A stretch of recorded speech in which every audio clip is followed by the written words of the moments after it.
Welcome to Missions on Point, the Propempo perspective on church and missions. You have found episode 90 of Missions on Point. Thanks for listening in. We're on episode 3 of a 14-part series on church-based missionary training. In this particular episode, we're going to work on defining goals for your missionary candidates. For anyone involved in missions in the local church, what we're going to talk about today applies also to sort of defining a strategic focus for your church. How is it and what are the parameters that you arrive at a place where you say, our church's ministry is going to particularly focus on such and such kind of ministry or in such and such kind of place? Thinking through those things allows you to be discriminating and make wise choices as you move forward. This is particularly true when you're working with a missionary candidate. How do you guide them in a way that brings them into alignment with the whole church's focus and ideals?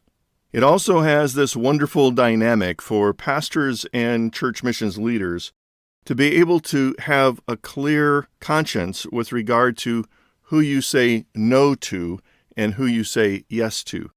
It is a tremendous relief to be able to have a grid that you work with that is well-defined and that helps you understand this is what we support, this is the kind of ministry that we support, and therefore it is better for us to say no to many good things that are out there. There are many good things out there in order to say yes to the very best things for our church. To help us think through this, I'm going to use a graphic that has been much used in our Propempo training over the years. It's a very simple XYZ axis. So yes, it sounds like school, but imagine the X-axis starting at 0 and going toward the right. The Y-axis starts at the same 0 point and goes up. And the Z-axis literally comes off the page starting at 0 and gives this third dimension coming toward you. Admittedly, there are other kinds of things that come into play as you think through the elements of defining goals and priorities for your church. But we're going to focus on these 3 things in this particular episode. That first X-axis is relationship to the church. So the starting point is the core or the center of relationship to the church is someone who is a missionary candidate who's literally been raised up in your church. They know your church very well. Perhaps they've grown up and gone through the youth group in your church, gone through college years while being a member of your church, or in their young adult years have spent time of years of active ministry in your church, serving wherever they can serve. That is the person that has the very first level, tier 1 level of relationship to the church. Now, maybe this candidate hasn't had the opportunity to literally grow up within the families of the church, but if they spent significant time, some churches mandate that it be at least 3 years, others 5 years in order to get the maximum amount of support. Tier 1 people are people that are members of long-standing, have been integrated into the church family. The church family knows them really well. They've served well over a period of some years, and now they feel that God is calling them, moving them, training them, preparing them to go to a mission field. Tier 2 is farther away from the origin from Tier 1, and these are people that have been sort of grafted in. Maybe they're more recent relationships to the church. They've come from another church or due to a job move have moved into the area and joined your church, and they haven't been quite as active as the Tier 1 people. Tier 3 is even less so. That is, people who are just acquainted with the church. Maybe they're newcomers. And it's possible for them to grow in their relationship with the church and move toward Tier 2, Tier 1, as they become acquainted with the church and get involved in ministries, and the church family knows them well. The Tier 4 people and on would be people that really don't know the church. Every church missions leader and pastor probably knows of those kinds of people. They're people that will call you sort of out of the blue after years of no contact, after school or grad school or seminary, and say, hey, I'm going to the mission field. I want to drop by and present my ministry and perhaps get support from your church. They are probably very well-intentioned. They probably actually need to raise support, but they may not know your congregation at all or have any potentiality of having a long-term relationship where the church knows them really well and they know the church, unless they are from your immediate geographical area and find it easier then to stay long enough to develop that kind of relationship. While it's fine to wish Tier 4 people well and encourage them on their way, I think it would be a mistake to accept them as a key supported missionary from your church unless there is the potential for a longer-term expanding relationship with the church. So we literally give more priority and more funds to people that have a stronger, longer-term relationship with the church. The y-axis, the second axis, is this access to the gospel. What we mean by that is, are they going to a ministry that is particularly focused on bringing the gospel and doing church planting kind of work amongst people that have little to zero access to the gospel? And so the 4 markers along that, starting at the closest marker, the highest priority marker, are unengaged, unreached people groups. That's a little bit of a technical, missiological term, but what it means is that it is a known language group that has no resident missionary there telling them the gospel and sharing the gospel of Jesus Christ in that language. So unengaged, unreached people groups are not just because they don't have a Western missionary there, but they have no one of any biblical Christian persuasion that is resident and speaking their language, telling them the gospel and helping to develop churches. The next one are unreached people groups. And unreached people groups have a much broader scope, and there may be Christians, national, vernacular Christians in that language group that are Christians, but they're weak. They're so small, they're so oppressed by their existing culture or the prevailing culture that they are unable, without outside help, to persist and grow and develop to be more self-sufficient. So unreached people groups are those. Thirdly, the third tier would be new initiatives in pioneering in some way. It may be pioneering into an area that has been post-Christian, for instance, and they have had the gospel in centuries past, but in recent times they have rejected Christianity and they are opposed. Perhaps their prevailing culture and government and religious persuasion is atheistic.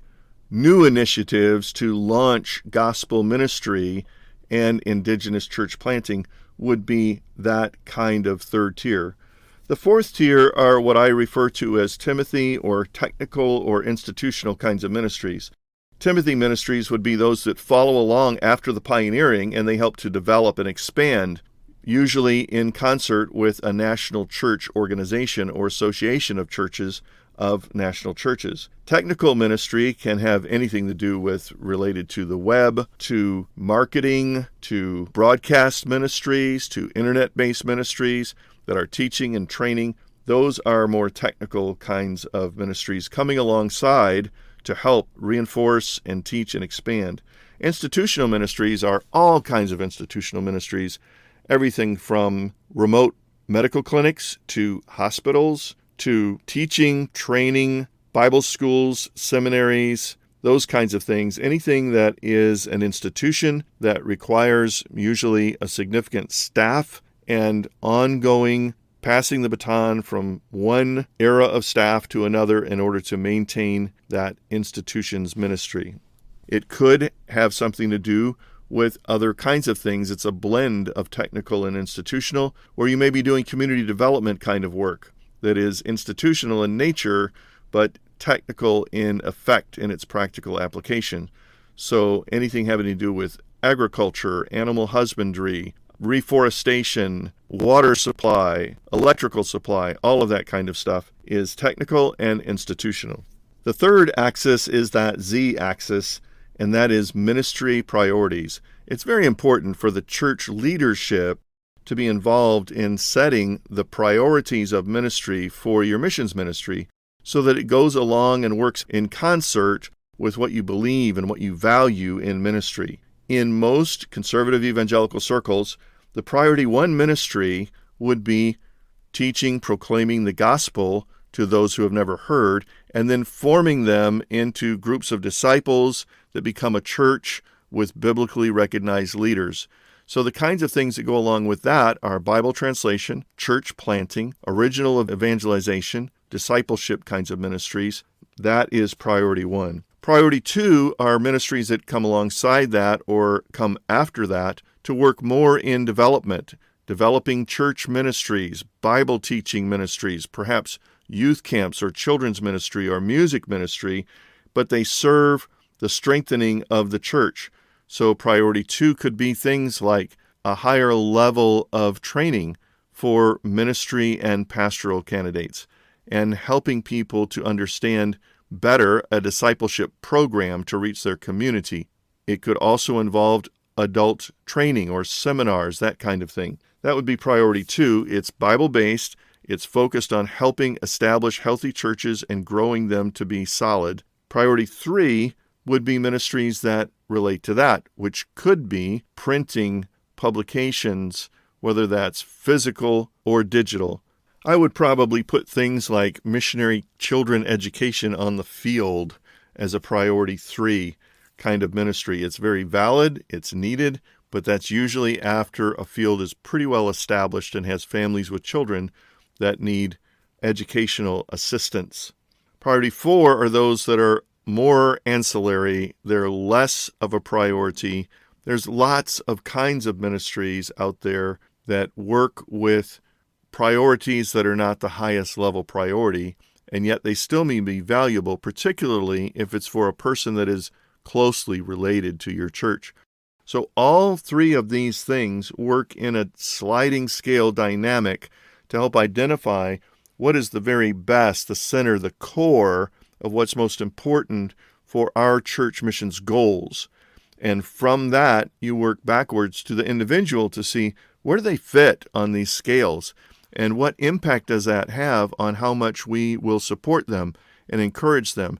What difference does it make in their missionary training as we guide them and help them fulfill not just their personal goals, but the church goals? It may also mean that you have to have some pretty good discussions with your missionary candidate to guide them and nudge them into a priority that is a better fit for your church than what they originally started with. That kind of conversation is a very valuable conversation to have after your leaders have processed and come up with what the scales are and these three axes, but to have it with your candidate and pray with them and talk to them about how they feel about these things and how they fit into these kinds of things, because it will make a difference long term in how the church supports them and encourages them and adds to their number as other candidates come through the pipeline. You want to add teammates to those high priority ministries so that you can see it grow as it has more personnel assigned to help with that specific ministry goal. Our goal, as should be a biblical goal, is to see vital, biblically healthy churches established for every people group on earth. That is that ultimate fulfillment of what we understand to be the Great Commission. It's hard work for church leadership to come together and think through these things and actually write it down. What are their tiers of relationship? What is the understanding of access to the gospel and how that affects who you support and how much you support them? And what are your ministry priorities? But it is so worth it for the church leaders to understand those things and be in agreement as you move forward with helping your missionary candidate train and get to the field. May the Lord bless you as you do so. Thanks for joining us today on Missions on Point, the Propempo perspective on church and missions. I trust that you'll find more help and resources on the website, propempo.com. Please prayerfully consider supporting this ministry. Now to God be glory in the church and in Christ Jesus forever and ever. Amen.